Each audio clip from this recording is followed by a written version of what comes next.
Hello, আসসালামু আলাইকুম। আমি মোহাম্মদ এনামুল ইসলাম। বিগত দুইটা ক্লাসে বীজগণিতীয় রাশির গুণ ও ভাগ সম্পর্কে আলোচনা করছিলাম।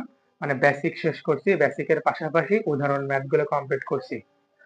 তো এখন আমরা অনুশীলনের ম্যাথগুলো করব। সকলে দেখো, অনুশীলনে আমরা 24টা ম্যাথ আছে, সেখান থেকে আমরা আজকে 12টা করব, আর পরবর্তী আগামী ক্লাসে আমরা করব পরে 12টা। তো সকলে দেখো, 1 নাম্বার ম্যাথ আমি কি লিখি। যখন আমাদের গুণ করার কথা বলে, তাহলে আমরা কি করতে পারি? 3ab গুণন 4a কিউব।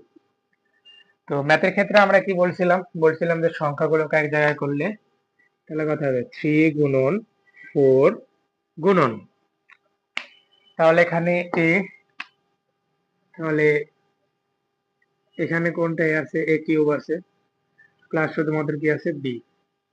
3 4 কত হয়? 12, a কিউব আর একটা হলে a two the power 4b। এটাই আমাদের অ্যান্সার। তোমরা তাহলে এটা বুঝতে পারছো। এর পরবর্তী একটা মেথড সকলে দেখো, তাহলে লিখতে পারি কত? 5xy গুণন 6az।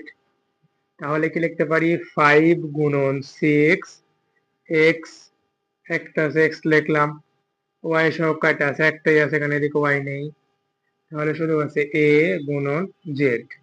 তাহলে 5 ছক কত হবে? 30 x y a z। এটাই আমাদের অ্যান্সার। এটাও আশা করি তোমরা বুঝতে পারছো যে সংখ্যাগুলোকে এক জায়গায় গুণ করলাম, সহগগুলোকে এক জায়গায় করতেছি। তো সহগ বলতে x এর সহগ একটা আছে, তাই x, y এর সহগ একটা আছে y, সেম ভাবে a z। এরপর তোমরা 3 নাম্বারটা তোমরা নিজেরাই পারবে, সেম ভাবে 4 নাম্বারটাও তোমরা নিজেরা পারবে, 5 নাম্বারটাও তোমরা পারবে। আমি 6 নাম্বারটা করে দেবো। যেগুলো বললাম এগুলোর মধ্যে যদি কোনো সমস্যা থাকে আমাকে বলতে পারো, আমি ইনশাআল্লাহ এর সমাধান করে দেবো। তো 6 নাম্বার ম্যাথটা কি লেখা আছে দেখো। তাহলে গুণের ক্ষেত্রে আমরা কি লিখতে পারি? -3 square K two the power cube গুণন 6 কে two the power 5 K two the পাওয়ার 4। তাহলে আমরা কি বলছিলাম? সংখ্যাগুলোকে এক জায়গায় করব, সংখ্যাগুলো এক জায়গায় করলে আমরা কি লিখতে পারি? ব্র্যাকেট দিয়ে -3 গুণন, এখানে কত হচ্ছে? -6 গুণন, তুমি চাইলে এখানে সেকেন্ড ব্র্যাকেটও দিতে পারো। এরপর আমাদের কথা হচ্ছে পি স্কয়ার, এখানে তাহলে পি স্কয়ারে পি এর সহগ, এখানে পি এর সহগ কত আছে? পি টু দি পাওয়ার 5।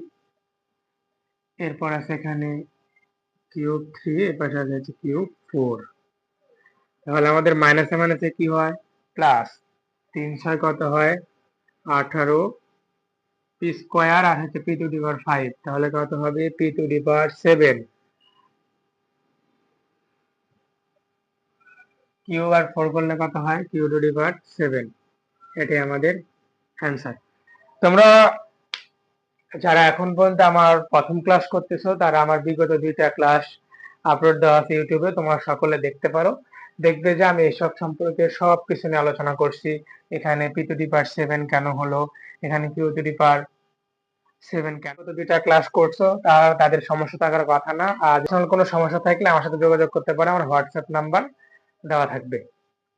এর পরবর্তীতে দেখো, তাহলে আমরা কি লিখতে পারি?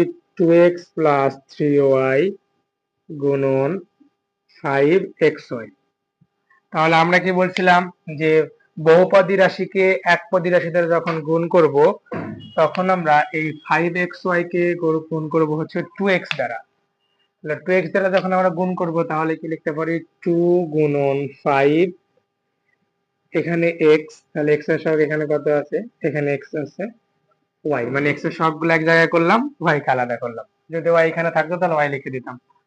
সেম ভাবে এই 5xy কে আবার 3y দ্বারা যখন করব, এখানে কিছু না মানে কি ছিল? প্লাস, প্লাসে প্লাসে প্লাস, তাহলে এখানে লিখতে পারি 5 গুণন 3y গুণন y গুণন x, মানে y গুলো এক জায়গায় করলাম, x এক জায়গায়। 5 দুগুণে কত হচ্ছে? 10, x x করলে কি? x স্কয়ার y প্লাস 3 5 কত হয়? 15 x, y দুইটা আছে মানে y স্কয়ার। এটাই আমাদের অ্যান্সার। তাহলে এই ম্যাথটা আমরা কি করলাম, বহুপদী রাশিকে একপদী রাশিতে কিভাবে করতে হয় এ সম্পর্কেও আমি আলোচনা করছি। তো এটাই আমি রিপিট করলাম। আশা করি এই ম্যাথটাও তোমরা সকলে বুঝতে পারছো। এর পরবর্তীতে আমরা যে ম্যাথ করবো সেটা হচ্ছে 10 নাম্বার। দেখো সকলে, তাহলে আমাদের 5x² মাইনাস 4xy গুণন 9x² y²। তাহলে এটা কি দেওয়া আছে, বহুপদী রাশি একপদী রাশিতে যখন গুণ করব তখন আমরা এটাকে গুণ করলে কত হবে, 5 গুণন 9, কারণ সংখ্যাগুলো এক জায়গায় লিখলাম, এক্স এর সহগ এখানে কয়টা আছে, তাহলে x² মানে, আর এখানে x কি ছিল, x², আর y² আলাদা ছিল, তো আমরা লিখে দিলাম y²। সরাসরি করতে পারো, এখানে প্লাস মাইনাসে কি হবে, মাইনাস 4 গুণন 9 গুণন 4 বা 4 গুণন 9, যে কোনো কিছু দিতে পারো, কারণ যখন এটাতে এটা যখন গুণ করব সংখ্যা ভিত্তিক কোনটা, সেটা সংখ্যা, এটা সংখ্যা, তাই হলো 9 গুণন 4। সেম ভাবে এখানে কত আছে, x, এখানে কি আছে x², তাহলে x লিখলাম x², এখানে আছে কত y, এখানে কি আছে y²। তাহলে এখানে আমাদের কত হচ্ছে, 5 নং কত হবে 45, x² দিলে x⁴ y² মাইনাস মাইনাস 4 নং কত হবে 36, x আর x² দিলে কত হবে x³ y আর y² দিলে হবে আমাদের y³। এটাই আমাদের অ্যান্সার। আশা করি এটা বুঝতে পারছো এটা কেমন করে করতে হয়। মানে আমাদের এসব ম্যাথ করার সময় প্রথমে মানে এই রাশিকে এটার সাথে একবার গুণ হবে, এই রাশিকে আবার পরবর্তী একটা রাশির সাথে গুণ হবে, সেম। এটা আমরা শেষ করলাম। তারপরে তোমরা সকলে দেখো, ম্যাথে আমাদের দেওয়া আছে,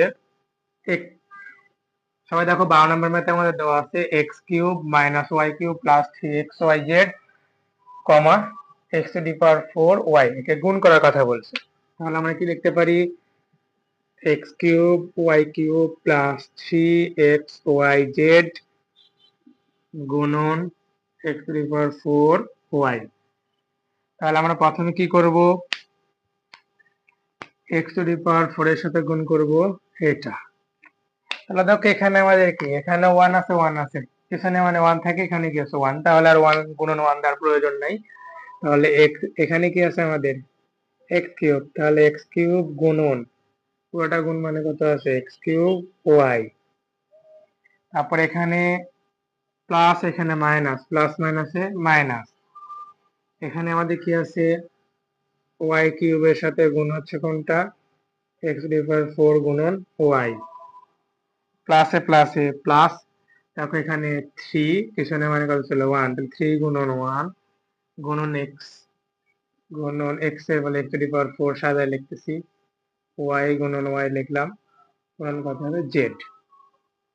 তবে x³ আর x করলে 4 করলে কত, x⁴ y মাইনাস, এখানে x⁴ মানে x সবটা আগে লিখবো, এখানে y³ আছে, এখানে y আছে, তাহলে y⁴ প্লাস 3 কে কত 3 x আর x⁴ করলে কত হবে x⁵, y আর y করলে হবে y², শুধু z আছে z। এটাই আমাদের অ্যান্সার। আশা করি তোমরা সকলে ম্যাথটা বুঝতে পারছো। তাহলে আমরা অনুশীলনের সমাধান করলাম, অনুশীলনের আমরা 12টা সমাধান করছি, টোটালি 24টা ম্যাথ আছে। পরবর্তী ক্লাসে আমরা পরবর্তী 12টা ম্যাথ নিয়ে আলোচনা করব। সবাই পরবর্তী ক্লাসের অপেক্ষা থাকো। সবাই ভালো থাকো, সুস্থ থাকো।